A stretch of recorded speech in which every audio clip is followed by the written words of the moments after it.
Assalamualaikum warahmatullahi wabarakatuh. Perkenalkan, saya adalah mahasiswa dari Akademi Farmasi Amasi atas nama Alvin Fajar Bahari dengan NIM 21068AF dari kelas C21. Di sini saya ingin memaparkan sebuah materi tentang pengantar metabolisme dan sistem pencernaan. Adapun diagram sistem dalam pencernaan, yakni terdiri dari kelenjar ludah, parotis, submandibularis, sublingualis, rongga mulut, tekak, lidah, kerongkongan, pankreas, lambung, saluran pankreas, hati, kantong empedu, usus 12 jari, saluran empedu, usus tebal, kolon datar, kolon naik, kolon turun, usus penyerapan, sekung, umbai cacing, dan porus usus. Sistem pencernaan atau sistem gastrointestin. Sistem ini adalah sistem organ dalam hewan multisel yang menerima makanan, mencernanya menjadi energi dan nutrien, serta mengeluarkan sisa proses tersebut. Sistem pencernaan antara satu hewan dengan yang lainnya bisa sangat jauh berbeda.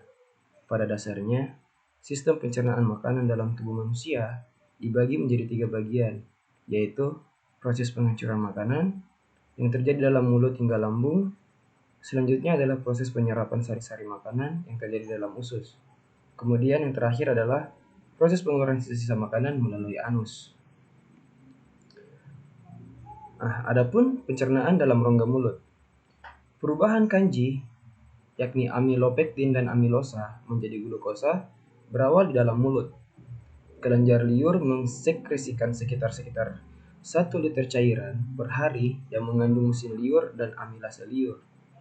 Musin liur ini sendiri adalah suatu glikoprotein licin yang penting untuk melumas dan menyebarkan polisakarida, sehingga mengubah polisakarida yang berukuran besar menjadi polisakarida ukuran kecil yang disebut dekstrin.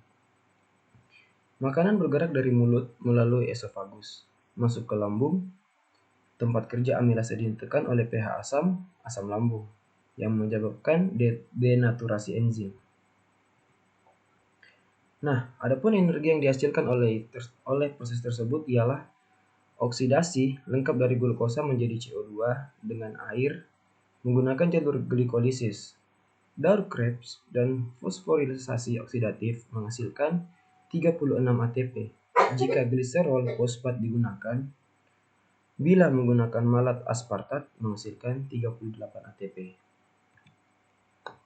Pencernaan pankreas dan usus. Enzim utama yang mencerna 3 makanan adalah lipase yang dihasilkan oleh pankreas. Lipase pankreas disekresi bersama dengan protein lain. Kolipase pankreas juga mensekresi bikarbonat yang menetralkan asam yang masuk ke dalam usus bersama dengan makanan setengah tercerna dari lambung.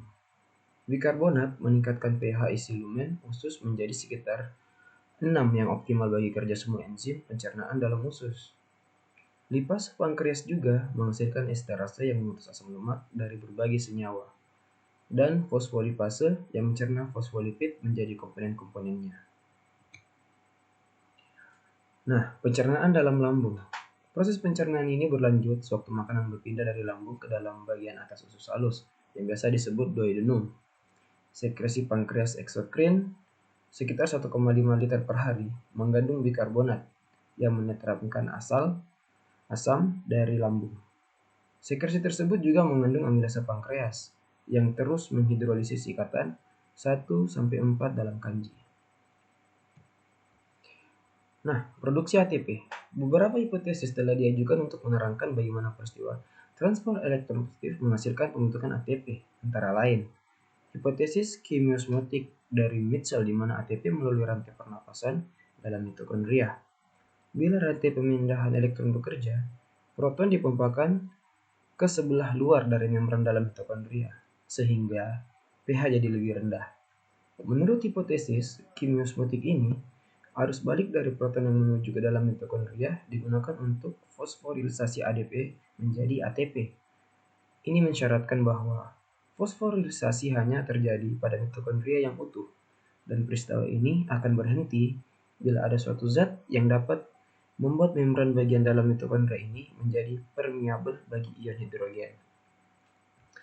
Glikolisis dan berbagai reaksi lain dalam sitoplasma menghasilkan NADH dan FADH2 yang harus dioksidasi kembali oleh rantai transfer elektron.